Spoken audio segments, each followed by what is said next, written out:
Her Majesty, the Queen Mother, Gyalrum Doji Wangmo Wangchuk, is the founder and president of the Tarayana Foundation. Her Majesty is known as the Walking Queen, the embodiment of the compassion of the goddess Tara. What inspired Your Majesty to establish the Tarayana Foundation? Tarayana Foundation was formed, it came into being as a result of the outcome of the journeys I made into rural Bhutan more than 25 years ago. During those journeys, I experienced the lives of our rural population as how they lived it, how they felt it, and their hopes and aspirations for a better life for themselves and their children. And so as I journeyed from one village to another, I ate with them, I spoke to them, I experienced their hardship because I decided not to ride and to experience their daily existence. And as I experienced their lives, and I felt this really great need to help them. During that time, I was the patron of the Ministry of Agriculture and the Environment. That is the reason why I decided to walk into the remotest corners of our country. And accompanying me were Chimi Pede, who later headed the executive of our foundation from its inception. And she was working in the Ministry of Agriculture. And there was another lady, Chim Pen, who worked in the Ministry of Education at that time. I needed these two ladies because these were very important aspects of the lives of the future of our children in the rural villages.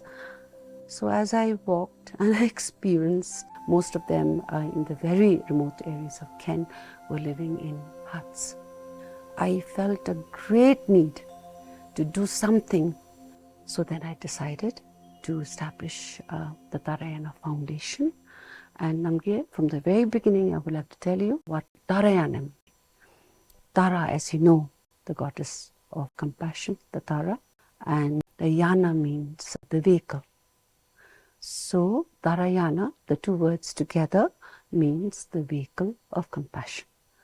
And now our logo is the hand of the Tara, and in the hand is an eye.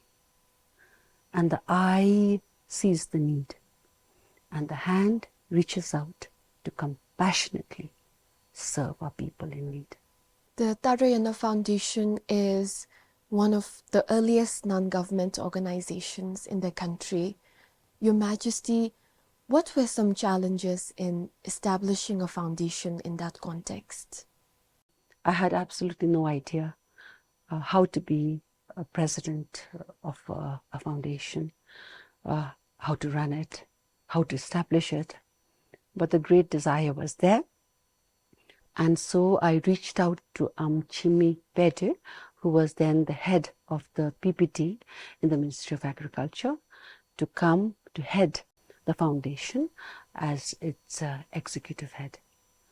I was rather nervous asking her because she was a very valuable asset to the Ministry of Agriculture. Was very surprised and totally happy with her response because she said, Your Majesty, I was waiting for you to ask me. And so she came, and our foundation, we didn't have any money. So I emptied out whatever little I had from my bank account. And then I have a building called Zomla in town, and we used the biggest flat there as the office. And my mother came and blessed the office. She sat on the chair first before me, because it's important to receive our mother's blessings first. And then the foundation was established by the blessings of our Crown Prince. Then we formally opened, as you knew, 20 years ago on May 4th. And that's how we started. And over the years we've grown. I'm glad Tarayana Foundation was formed when it was. Your Majesty, Today, the Tarayana Foundation has grown both in its services and geographic reach. What are some of the programs, projects, and initiatives that Your Majesty is particularly proud of? Namge, let me speak to you about the transformation of the societies that we began with. I would like to talk about my journey into the Lop communities of Samtsi first. I did a survey on which of our indigenous communities needed our intervention the first. So we decided to go to Samtsi, and we had to cross the Chamuruchi river something like 24 times.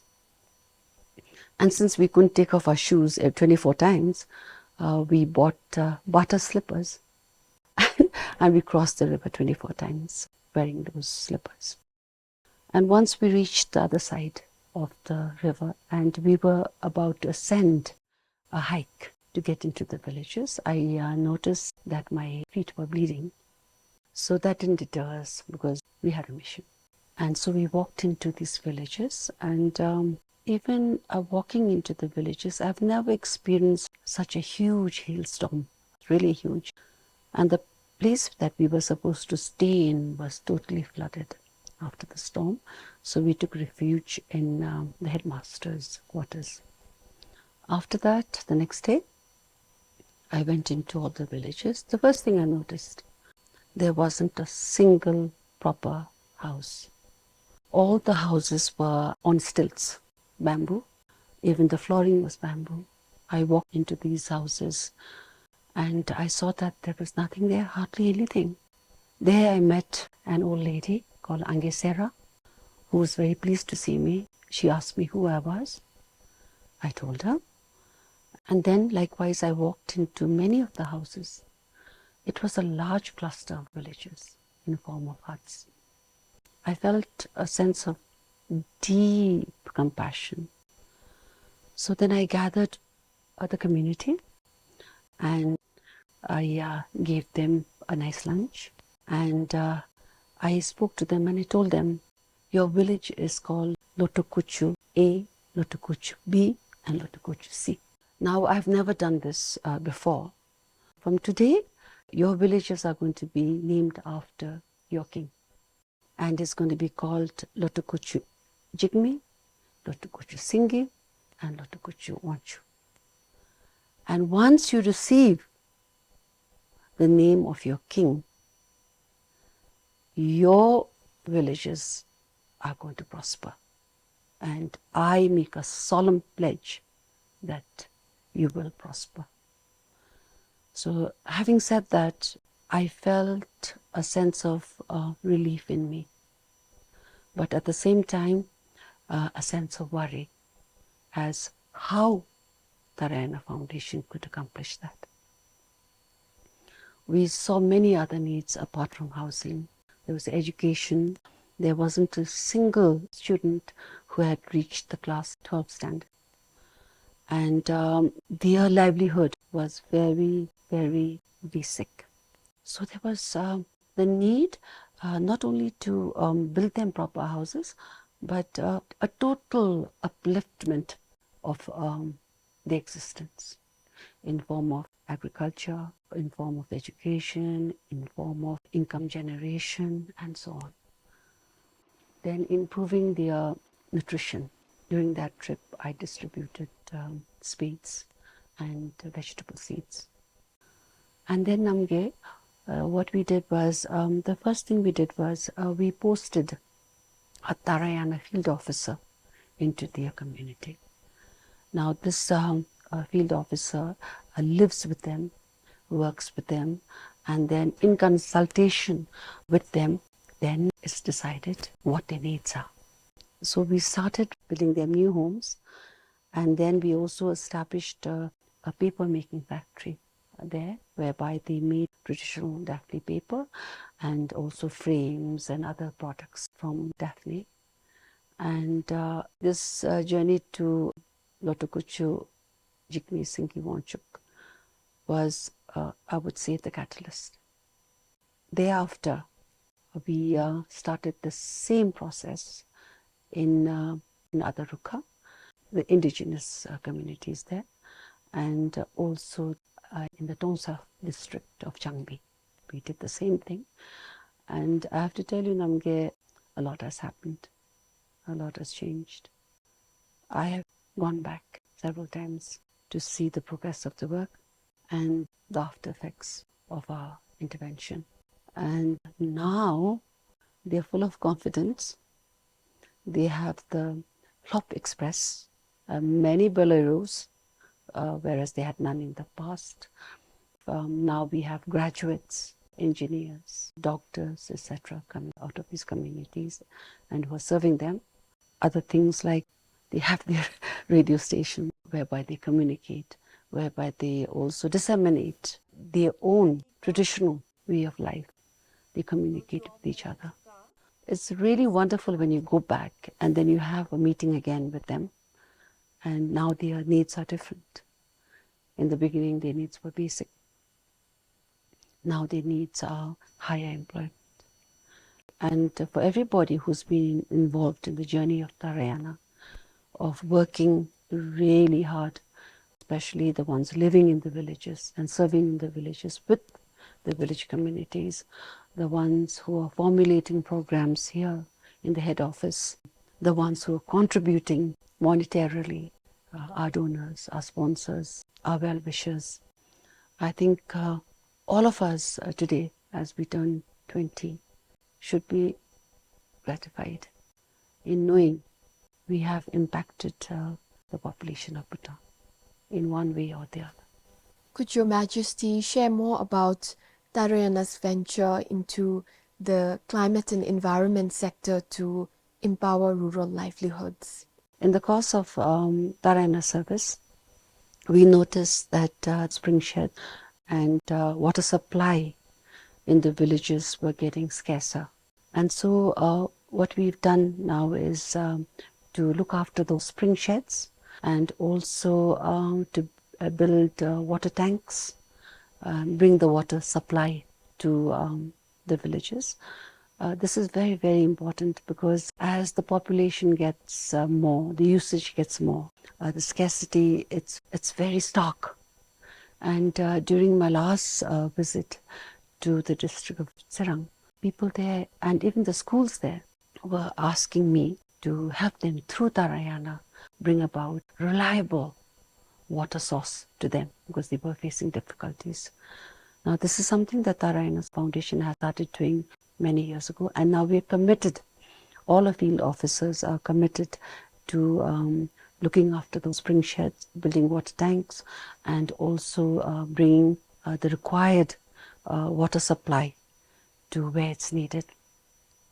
Tarayana Foundation from the very beginning started paying emphasis and working on rainwater harvesting. We've done that, educated our rural communities to do that. And another thing that I would like to talk to you about is solar panels that we put up in the villages that we serve in. We've also sent many women to be trained in India how to fix the solar panels and how to maintain. So these villagers who have gone and been trained go back into the villages. We call them solar engineers, and they have the sense of great pride because they really do feel that they're useful and they're needed. And their service, of course, helps to keep their villages alight. So even in the solar aspect, we have started doing this a long time ago. And in Kendali, we set up a mini hydro project to provide electricity where there was none in that vicinity. And the joy of the people as mini hydro project became operational is what you and I can imagine. So Tarayana Foundation has really reached out to every corner of our country and we have done our very best in addressing every need, from basic to what is useful now and in the future. Tarayana Foundation now works in 500 villages in all of our 20 zonkas in Bhutan.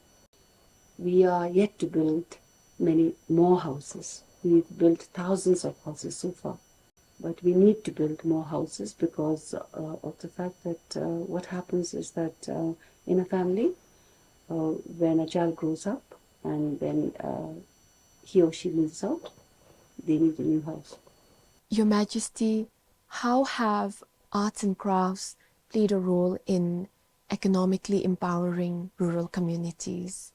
Tarayana Foundation has done its very best in trying to market the products of our rural communities with their traditional arts and crafts. But in the beginning, the foundation went about to see the local products that were being made by rural communities. Now let me start with Tonsa. In Tonsa, we revived the production of nettle weaving. It had actually become extinct. In Tonsa, there was one lady, and we entrusted her. She was very capable. And then we set up a place for them to weave nettle. So now they produce nettle weaves of different kinds. It can be mats, it can be runners for table runners, napkins, kamnis, etc., etc. And that has been very well revived and actually has become quite popular. So Tarayana has done that, the revival of nettle weaving, and also weaving in the sense now, what is popular now, which can be sort of sold. And likewise, the pottery making was more or less extinct. So we got hold of a very old couple, they were in the 80s. And then they trained the younger ones to make the pottery. In Tonsa again, a young man, he developed this great passion for pottery making.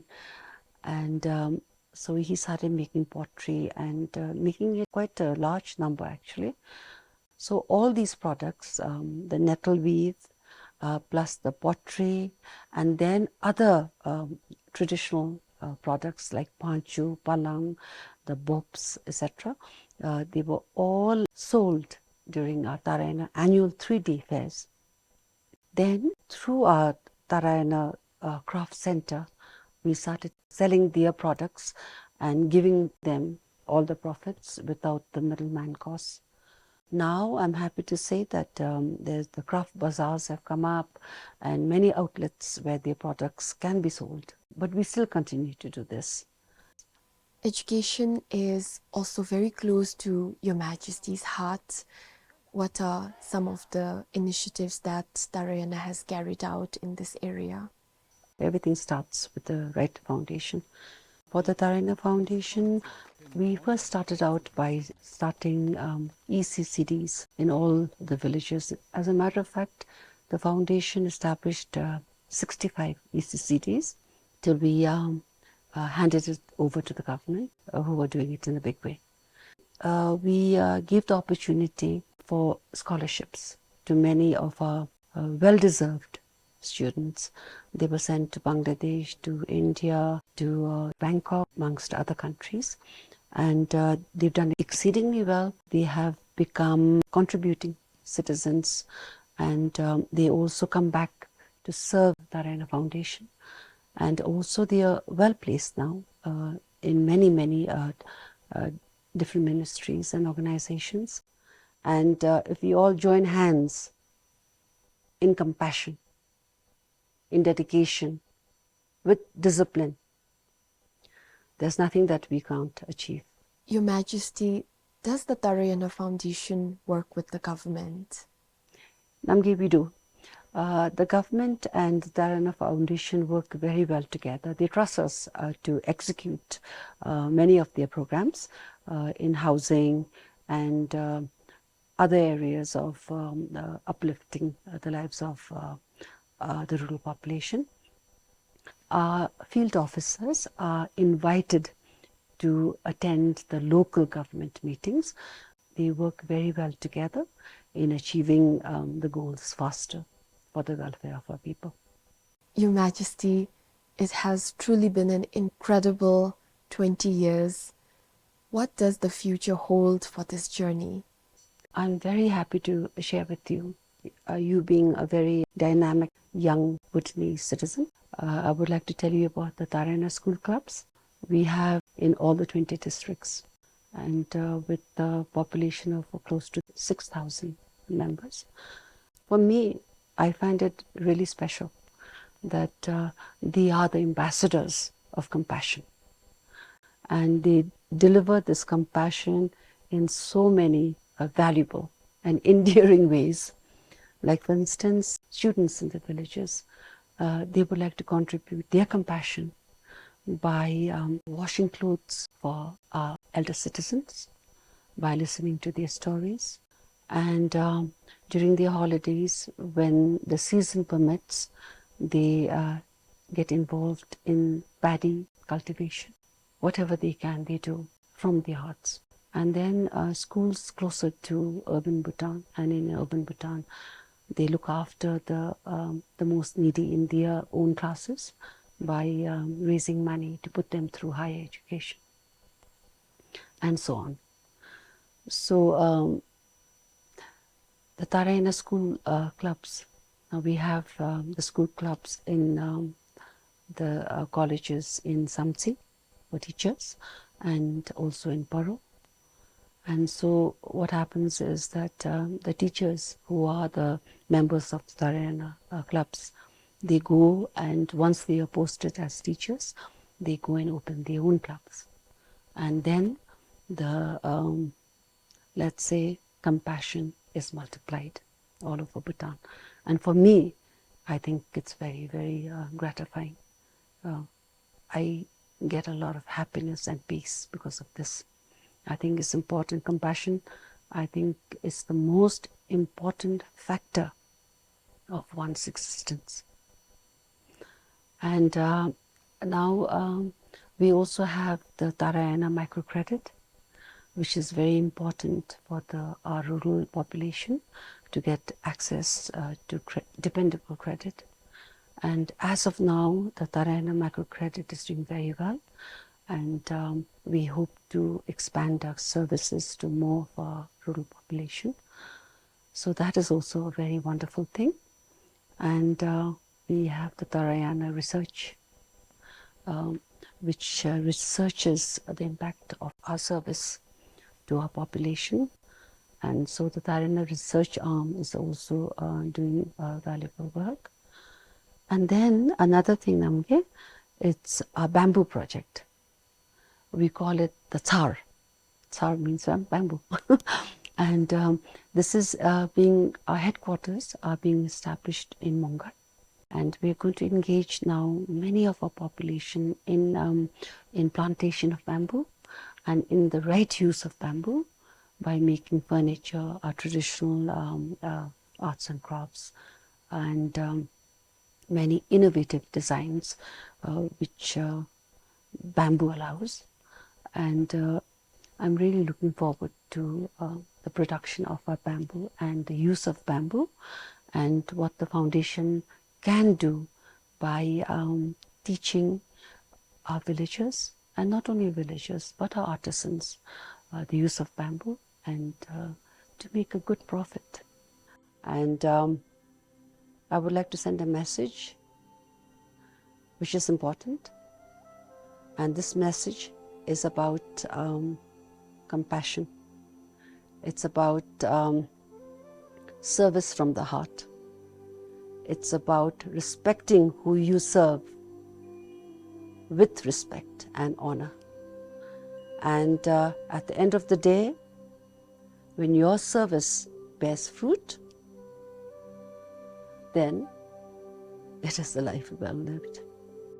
Your Majesty, I'm so grateful and truly humbled today for having had this opportunity to listen to Your Majesty's thoughts and words. Thank you, Namge. Thank you. It's been a journey. Con il miso, cara. Para su di me. Weh. Ya chini, sung china.